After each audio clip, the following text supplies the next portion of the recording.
Hey everyone, this is Caitlin again. I want to welcome you to Grace Week. This is a time we set aside every year to honor the week leading up to Good Friday and Easter Sunday. Once again this year, our good friend and my uncle's Pastor Pete Wilson joins Unscripted. Our friends Tori and Shauna join us too. This year, we look at Luke chapter 6. Pastor Pete will walk us through the community of the Withered Hand. We invite you to join us on the Unscripted, but most importantly, join the community of the Withered Hand. Now, here's my Uncle Aaron and his pastor, Pete Wilson.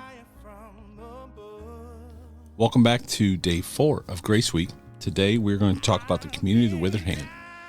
And if we could all find a community of the Withered Hand, it would be impactful and powerful. And if you aren't in one, maybe you need to start one.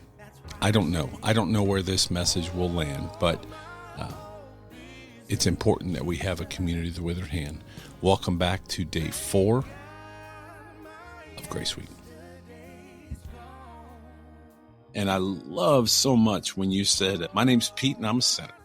Like 3 people answered. And you said it again, like 100 or however many people were there, they all answered. And I love that because that is the community of the Withered Hand. And so I have had people text me and say, my name is X and I am a sinner.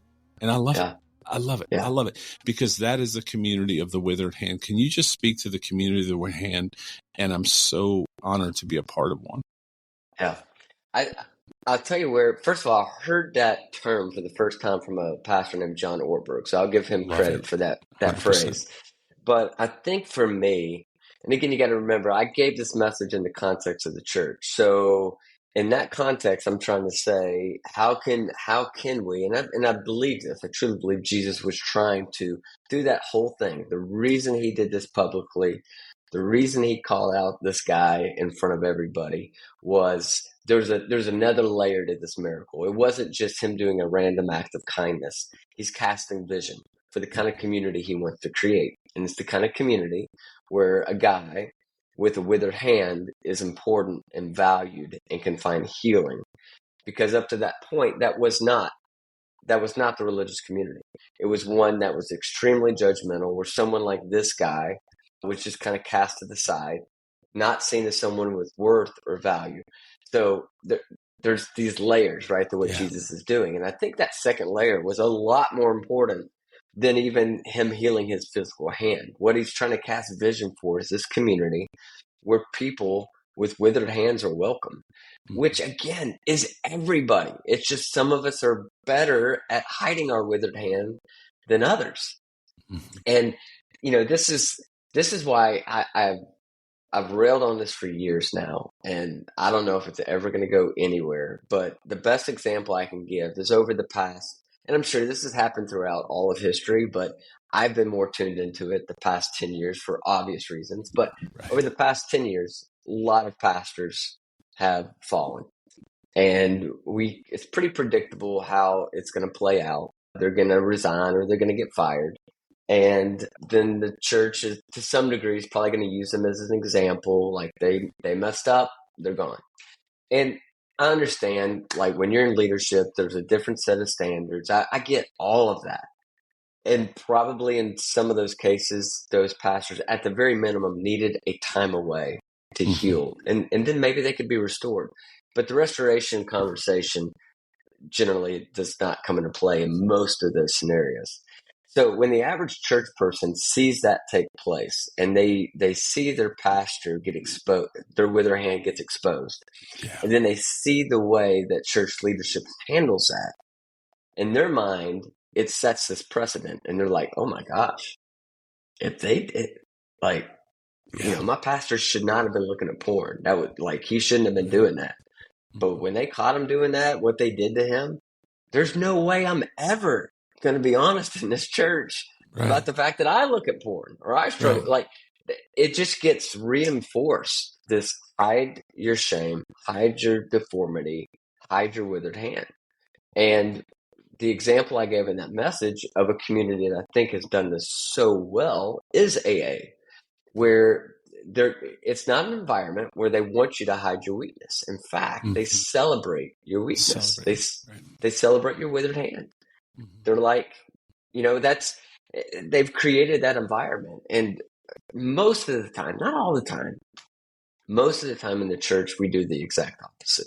Yeah. We rarely ever acknowledge or celebrate someone being honest about their struggles, or even being exposed in their struggle. Maybe they weren't honest about it. Maybe they're just flat out exposed.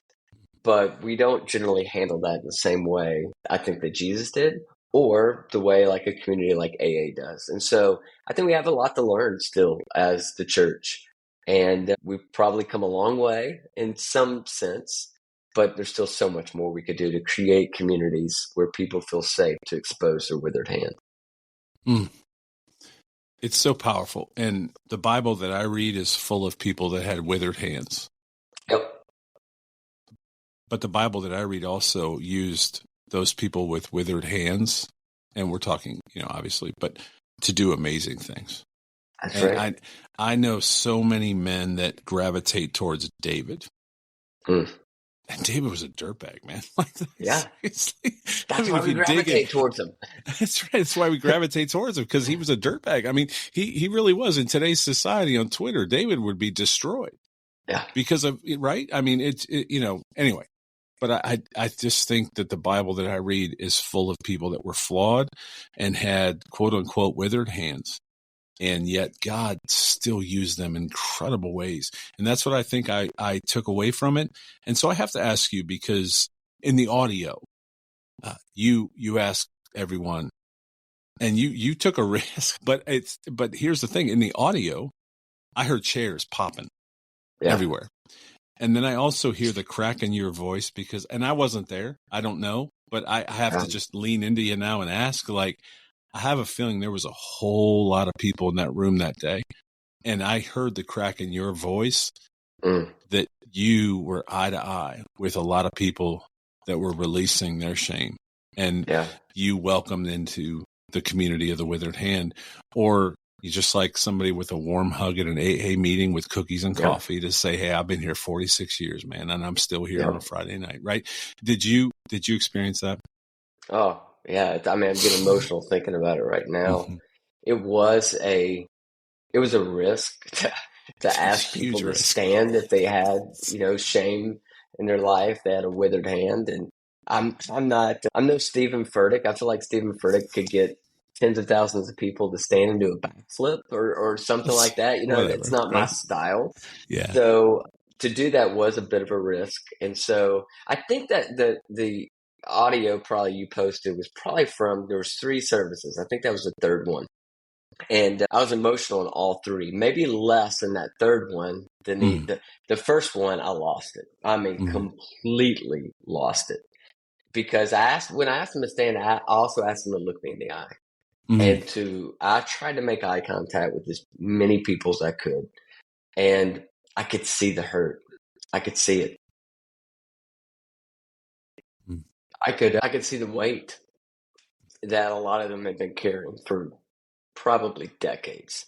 And I didn't know. I have no idea what their shame was. I have no idea how long they've been carrying it around. But you can see it in people's eyes. And if you learn to look for it, if you've been through it like I have, you can really pick it out in people. It doesn't take long for me to be able to just look in someone's eyes and I could see it.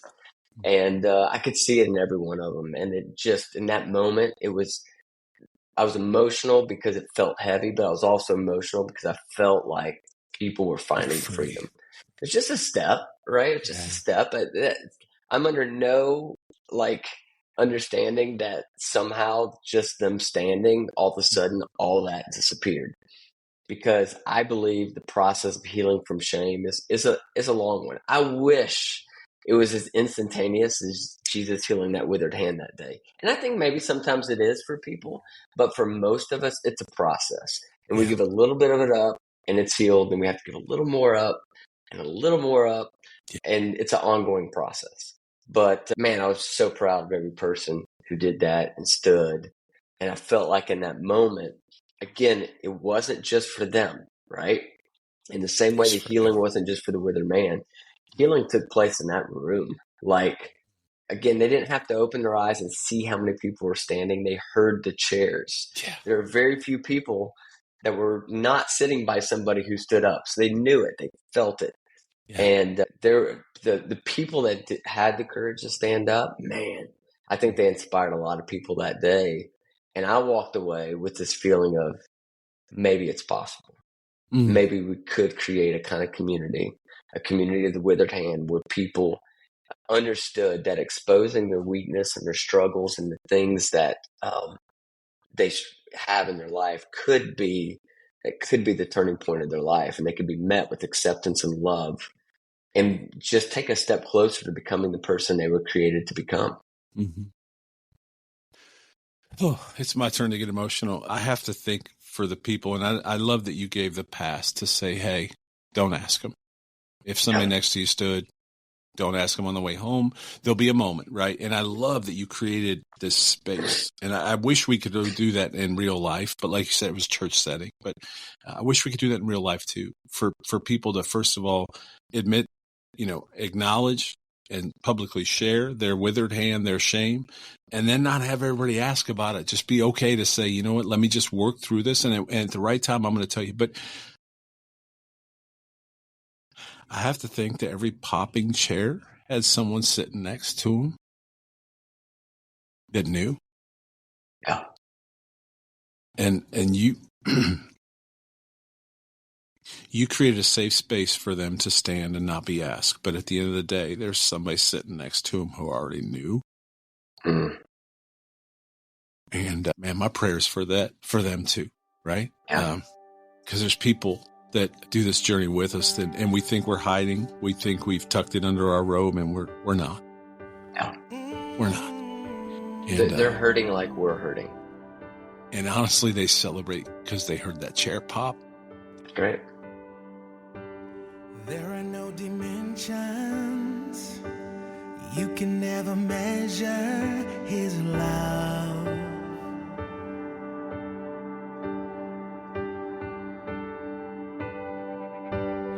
There are no equations or any calculations greater than his love. The love of Jesus.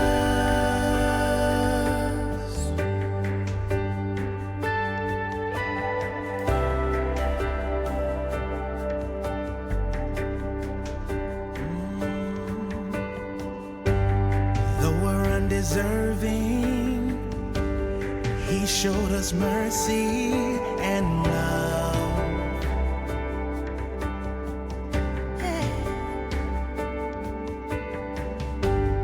Took the nails in his hand, did it for all men just because of his love. No death, no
can't measure the way, the truth and the light, the love of Jesus.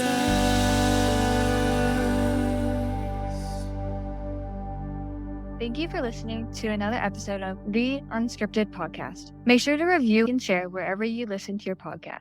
It really helps out our mission to encourage everyone to live life unscripted.